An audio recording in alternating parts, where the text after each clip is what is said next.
নমস্কার বন্ধুরা, চলুন দেখে নেই আজকের পশ্চিমবঙ্গের 25টি তাজা খবর। আমাদের চ্যানেলে নতুন হয়ে থাকলে চ্যানেলটি অবশ্যই সাবস্ক্রাইব করুন, আর আপনি ভিডিওটি কোথা থেকে দেখছেন অবশ্যই কমেন্টে করে জানান।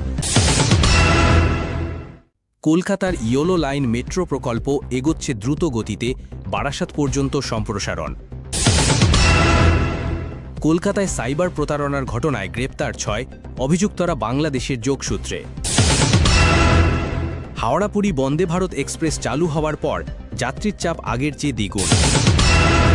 নির্বাচনী প্রচারে উত্তপ্ত মালদা, দুই পক্ষের মধ্যে হাতাহাতি। উত্তর 24 পরগনায় স্কুলে ঢুকে তাণ্ডব, 2 শিক্ষক আহত। সংখ্যালঘু কমিশনের নতুন বিল পাস, 2 জন ভাইস চেয়ারম্যানের পদ সৃষ্টি। বিএসএফের এডিজি সীমান্ত পরিদর্শনে, নদিয়া, মুর্শিদাবাদ ও মালদা জেলায় কড়া নজরদারি। 2026 সালের নির্বাচন ঘিরে উত্তেজনা, বিজেপির পরিকল্পনায় রয়েছেন অমিত শাহ। WBSSCর মাধ্যমে 35,726 জন সহকারী শিক্ষক নিয়োগে বিজ্ঞপ্তি প্রকাশ। কলেজে অনার্স ভর্তি শুরু 17 জুন, রাজ্যে 17টি বিশ্ববিদ্যালয় ও 460টি কলেজ অংশ নিচ্ছে। উচ্চ মাধ্যমিক ও আইএসসির ফল প্রকাশের পরেও তাপপ্রবাহের কারণে স্কুল কলেজ 21 জুন পর্যন্ত বন্ধ। ভর্তি পোর্টাল লেট হওয়ায় শিক্ষার্থীদের দুশ্চিন্তা, অভিভাবকরাও চিন্তিত।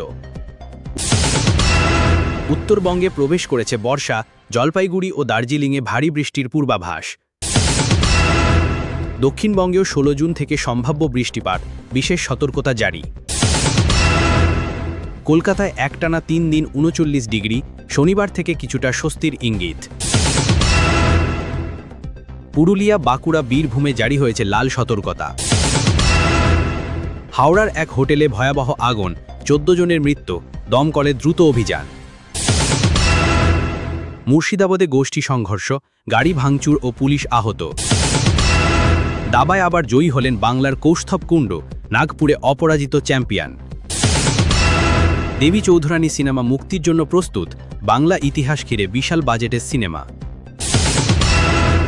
বিনোদিনী দাসের জীবনী নিয়ে রাম কামালের নতুন ছবি শিগগির আসছে। গরমের চাপে বাজারে সবজির দাম বেড়েছে 20%। বিজেপির অপারেশন সিন্দুর ঘিরে রাজনীতিতে চাঞ্চল্য, মুখ খুলছে তৃণমূল। কিছু স্কুলে দুপুরের পর শিক্ষার্থীরা আসছে না, তাপমাত্রা জেরে অনুপস্থিতির হার বাড়ছে। এই ছিল 14 জুনের পশ্চিমবঙ্গের টপ 25 খবর।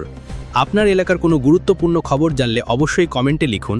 ভিডিওটি ভালো লাগলে লাইক দিন, চ্যানেলটি সাবস্ক্রাইব করতে ভুলবেন না। দেখা হবে আগামী ভিডিওতে। ধন্যবাদ, সুস্থ থাকুন।